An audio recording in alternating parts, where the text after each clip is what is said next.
The strength behind kindness. Once, on the outskirts of a bustling city, in a narrow street lined with small shops, there was a modest bakery run by a young man named Edric. Edric's hands were always roughened by hard work, his shoulders a bit hunched from carrying heavy sacks of flour, but his eyes shone with a warmth that made everyone trust him. The entire neighborhood loved Edric, because he never withheld his kindness from anyone. Edric's father had passed away when he was just a boy, and his mother had fallen ill shortly after. From dawn until late at night, Edric worked at the bakery to support his frail mother.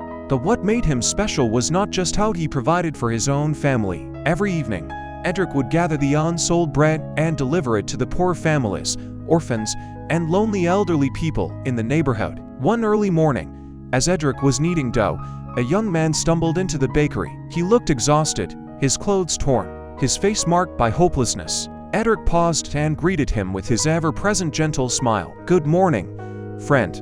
Do you need some help?" he asked. The young man looked down, embarrassed, as he fumbled with his empty pockets. I'm looking for work," he said softly. "I have no place to stay, and I haven't eaten in days. If you could just spare a piece of bread." Without a moment's hesitation, Edric poured him a cup of warm tea and gave him freshly baked bread. "Eat first, then we'll talk," Edric said kindly. The young man's name was Lyndon, an old name meaning gentle protector. Tears welled up in Lyndon's eyes as he bit into the warm bread. It was not just food he tasted, but hope. From that day on, Lyndon stayed by Edric's side as his assistant in the bakery. Days turned into weeks. Lyndon's hands became rough with honest labor, and the sadness that once clouded his face was replaced with a spark of determination. One evening, as they cleaned up after a busy day, Lyndon turned to Edric. "Why are you so kind, Edric?" he asked. "You've suffered too. Your father gone, your mother sick. You could keep all you earn for yourself, but instead you help so many people. Doesn't it ever drain you?" Edric wiped his hands on his apron and leaned back, a soft smile on his face. "Do you know, Lyndon, kindness is never weakness.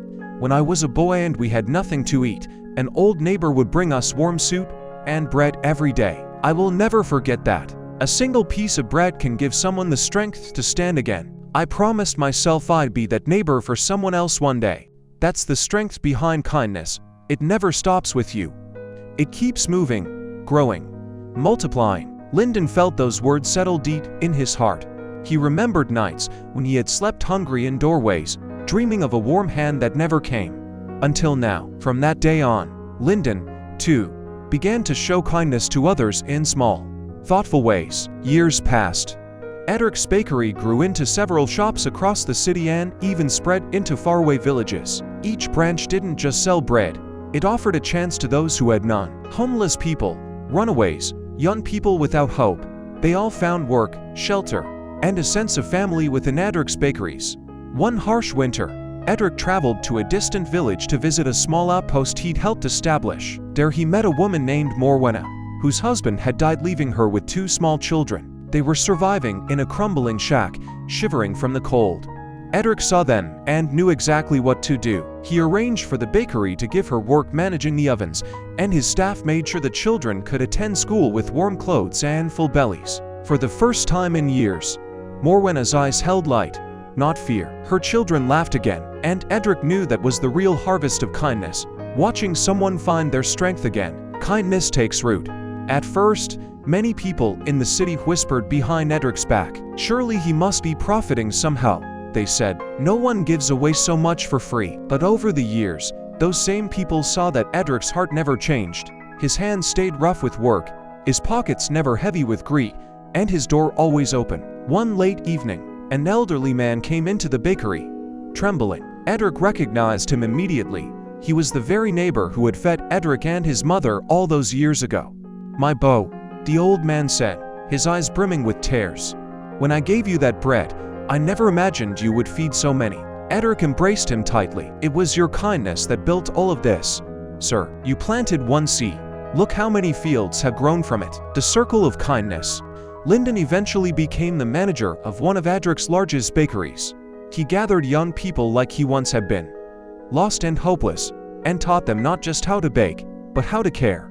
Whenever someone asked Lyndon why he stayed loyal to Edric, he would say, "Because the strength behind kindness is stronger than anything I had ever known." A warm loaf, a listening ear, a hand on your shoulder when you think the world has forgotten you.